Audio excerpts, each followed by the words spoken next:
Bienvenue dans le financier, à votre rendez-vous économique quotidien sur Africa 24. Voici les titres. MTN, le groupe de télécommunications sud-africain, annonce de nouveaux investissements pour sa filiale au Nigeria. 3 milliards de dollars seront consacrés au développement de son réseau dans le pays. L'État guinéen confirme son soutien à l'agriculture. 21 millions de dollars seront alloués à la campagne agricole 2014-2015. Et nous ferons le point sur les marchés boursiers du continent en fin d'édition.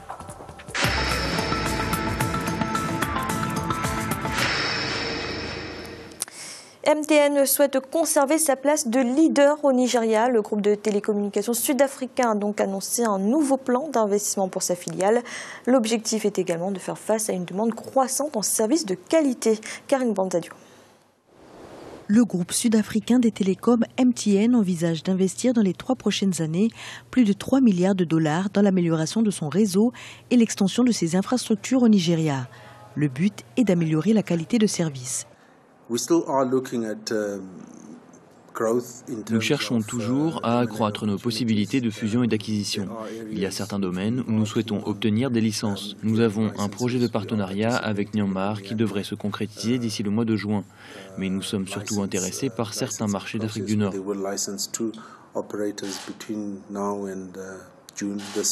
Au Nigeria, MTN a augmenté sa base client qui était de 57,2 millions d'abonnés au 31 mars 2014, soit une part de marché de 49,3%. Il est donc l'opérateur leader devant Etisalat qui compte sur le réservoir qu'offre le marché nigérian où 40% de la population n'est pas encore équipée de téléphone mobile pour concurrencer la compagnie sud-africaine. Nous sommes maintenant à 15 millions d'abonnés, soit 15% de part du marché, et nous voyons cela comme une entrée très réussie comparée aux autres marchés mondiaux. Parce qu'en dépit du fait qu'Etisalat soit arrivé 7 ans après des opérateurs télécoms solides et bien établis au Nigeria, nous avons tenu le cap et nous sommes toujours en mesure de proposer des offres et une stratégie de différenciation pour attirer de nouveaux abonnés sur le réseau. Le réseau téléphonique au Nigeria est constitué de plus de 170 millions de lignes connectées, dont environ 125 millions sont actives. Plus de 63,4 millions de Nigérians ont actuellement accès au réseau Internet. Le pays est l'un des marchés dont la croissance est la plus rapide au monde. Télécommunications, toujours cette fois au Maroc. Le marché marocain des télécoms a confirmé sa dynamique de croissance au premier trimestre 2014. Le royaume chérifien a d'ailleurs dépassé les 43 millions d'abonnés au mobile. Il faut dire que le prix des communications est en constante baisse selon les chiffres publiés par l'Agence nationale de réglementation du secteur. En Guinée, la campagne agricole 2014-2015 vient d'être lancée. Cette année, le gouvernement a décidé de débloquer une enveloppe de 21 millions de dollars pour soutenir les agriculteurs. Les fonds serviront à soutenir les producteurs de riz, mais aussi les cultures maraîchères dans le cadre du programme de diversification de la production. Aminata Diak. Coup d'envoi de la campagne agricole 2014-2015 en Guinée avec pour objectif l'exploitation de 2 millions d'hectares de terre. 21 millions de dollars seront alloués au secteur afin d'assurer la réussite de la politique de la production agricole. Pour cette campagne, le gouvernement a opté pour la diversification en s'attachant aux cultures maraîchères après avoir fait du développement de la riziculture une de ses priorités ces dernières années. Le maraîchage aujourd'hui prend un accent particulier dans la mesure où, si nous parlons de sécurité alimentaire, d'équilibre nutritionnel, nous ne parlons pas que de riz. Nous parlons de tout ce qui va avec. Et ce qui va avec, ce sont les légumes, ce sont les fruits. Donc, qui dit ça, dit culture maraîchère. Ce financement devrait couvrir l'ensemble des frais liés à l'achat des entrants agricoles, des matériels et équipements destinés aux paysans pour la préparation des terres cultivables. Des besoins en équipements réels pour l'agriculture guinéenne qui permettront d'accélérer la productivité et de moderniser le secteur en intégrant notamment la mécanisation dans la chaîne de production. Il ne s'agit pas, en tout cas, de mécaniser une seule opération. La mécanisation, ce n'est pas la tractorisation. Il s'agit de mettre un impact sur toutes les différentes opérations culturelles, des travaux de labour jusqu'à la transformation.